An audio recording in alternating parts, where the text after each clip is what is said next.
तो वहीं गाजियाबाद से एक दुखद खबर सामने आई, जहां तेज रफ्तार एम्बुलेंस ने कई कांवड़ियों को कुचल दिया। हादसे में 2 की दर्दनाक मौत हुई है तो 3 की हालत गंभीर बताई जा रही है।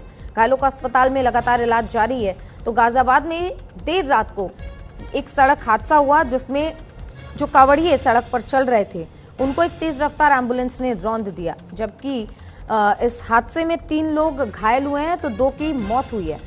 आपको बता दें कि दिल्ली मेरठ रोड पर एम्बुलेंस ने स्कूटी सवार लोगों को कुचल दिया। तो वहीं एम्बुलेंस मोदी नगर जो बीजेपी विधायक मंजू सिवाच के पति का बताया जा रहा है। टक्कर इतनी जबरदस्त थी कि बाइक सवार कांवड़िए उछलकर सड़क पर जा गिरे। मौके पर पहुंची पुलिस ने घायलों को अस्पताल में भर्ती करवाया है, जहां उनका इलाज लगातार चल रहा है। तो सावन के पवित्र महीने में कांवड़ यात्रा के बीच एक दुखद खबर सामने आई, जहां कांवड़िए एम्बुलेंस ने कई कांवड़ियों को रौंद दिया, जिनमें 2 की मौत हो गई तो 3 गंभीर रूप से घायल हैं।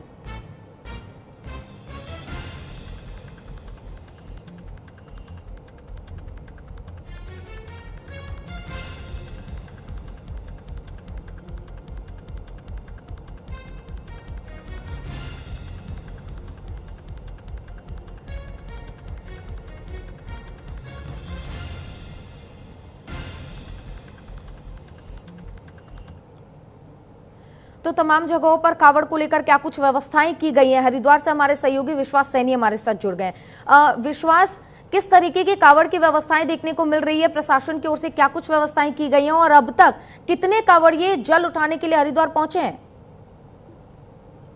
जी हाँ, बिल्कुल सुचित्रा, मैं आपको जरूर बताना चाहूंगा इस बार में कि जिस तरह से हरिद्वार के अंदर कावड़े का हुजूम जो है वो बदस्तूर जारी है, और साथ ही साथ हरिद्वार में डाक कावड़ जिस तरीके से चल रही है वो भी बेहतर तरीके से सुचारू रूप से चलाई जा रही है।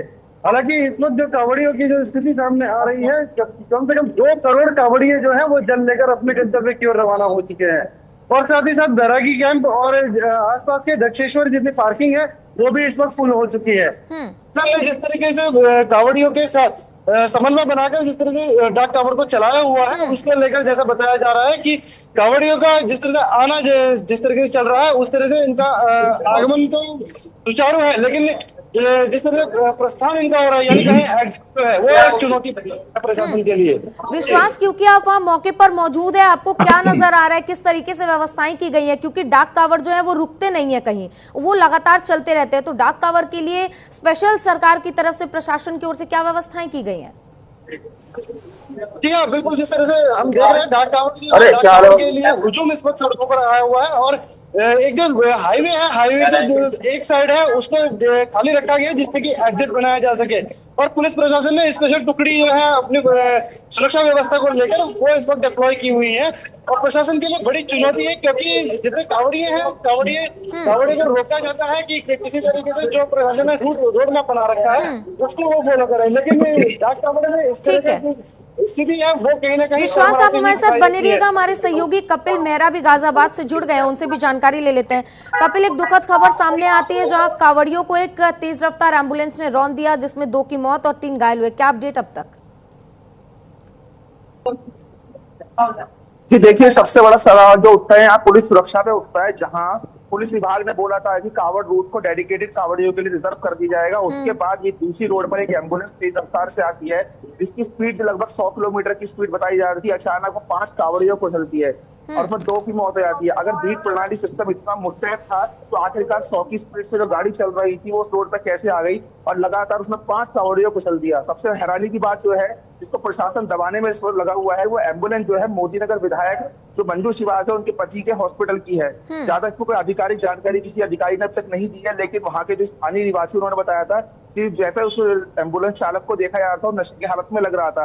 आखिरकार सवाल ही चीज का बनता है, जब पुलिस प्रशासन पूरा मुस्तैद है कि आप कावड़ी जो जिस रोड पर कावड़ी चल रहे हैं उसके आसपास कोई भी तेज रफ्तार वाहन नहीं आएगा, और कोई अगर तेज रफ्तार एम्बुलेंस वहां चल रही है तो क्यों पुलिस जो बीट प्रणाली सिस्टम है वो अधिकारी तैनात थे, उनकी नजरों में एम्बुलेंस क्यों नहीं आई? अभी जब से रात को 12 बजे मामला हुआ है उसके बाद से पीछे आप देख सकते हैं ये कावड़ियों का वही डेडिकेटेड रोड है, तो सिर्फ कावड़ी चल रहे हैं। वहां पर सुरक्षा इतनी मुस्तैद कर दी गई है कि पुलिस के अलावा सिक्योरिटी डिफेंस के यहाँ जो वॉलंटियर्स वो भी लगाए गए हैं। सर, इसके अलावा जो बार बार बात घूम रही है वो सुरक्षा व्यवस्था को लेकर कि जो सुरक्षा व्यवस्था के दावे बड़े करे गए के साथ दावे पे करे गए थे, हकीकत भी थे। क्योंकि बार बार इन्होंने, पुलिस कमिश्नर ने यही बोला था कि बीट प्रणाली पर हम काम कर रहे हैं, बीट प्रणाली बहुत जाहिर सी बात है कपिल, एक बात यहाँ जानना बेहद जरूरी है कि क्या एम्बुलेंस में कोई मरीज था तब ये इतनी स्पीड में था कि कोई नहीं था लेकिन ये मनमाने तरीके से अपनी स्पीड में चल रहा था?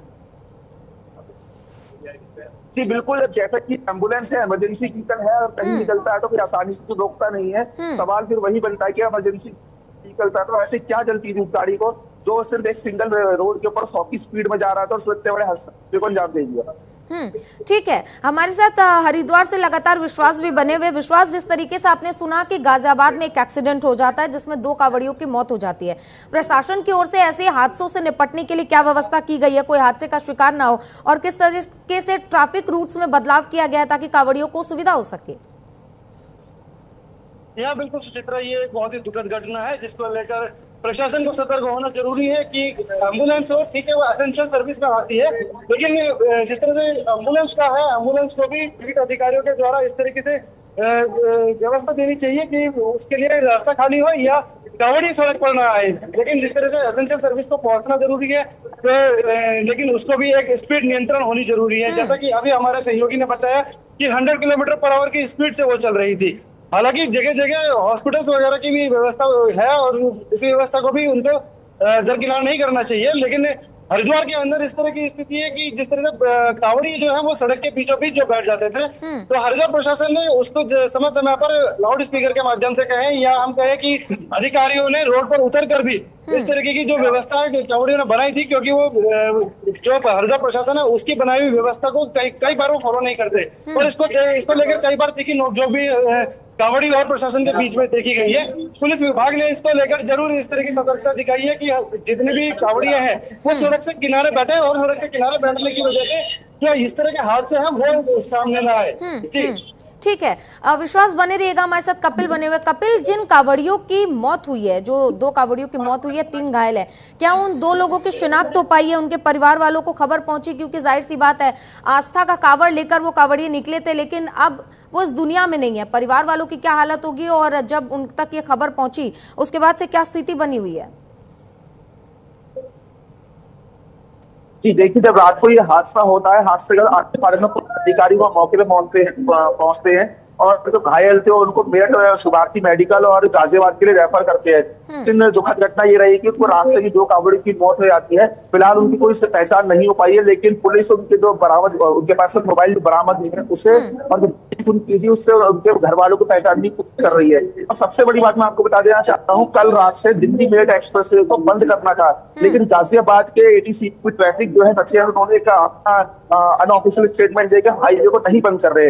यदि कल रात अगर ये हाईवे बंद कर होता और वो एम्बुलेंस हाईवे पे चली गई होती तो शायद इतनी बड़ी घटना गाजियाबाद में नहीं होती जो इस वक्त मोदी का क्षेत्र में हो चुकी है। बिल्कुल कपिल और विश्वास, आप दोनों का बहुत बहुत धन्यवाद तमाम जानकारियों के लिए। तो गाजियाबाद में एक एक्सीडेंट होता है जिसमें 2 कांवड़ियों की दर्दनाक मौत होती है। हालांकि जिनकी मौत हुई है उनकी शिनाख्त नहीं हो पाई है। पुलिस लगातार उनकी शिनाख्त कर रही है और इस पूरे मामले की अभी जांच लगातार जारी है। बढ़ेंगे खबरों में आगे। गाजियाबाद में नगर निगम में धरना दे रहे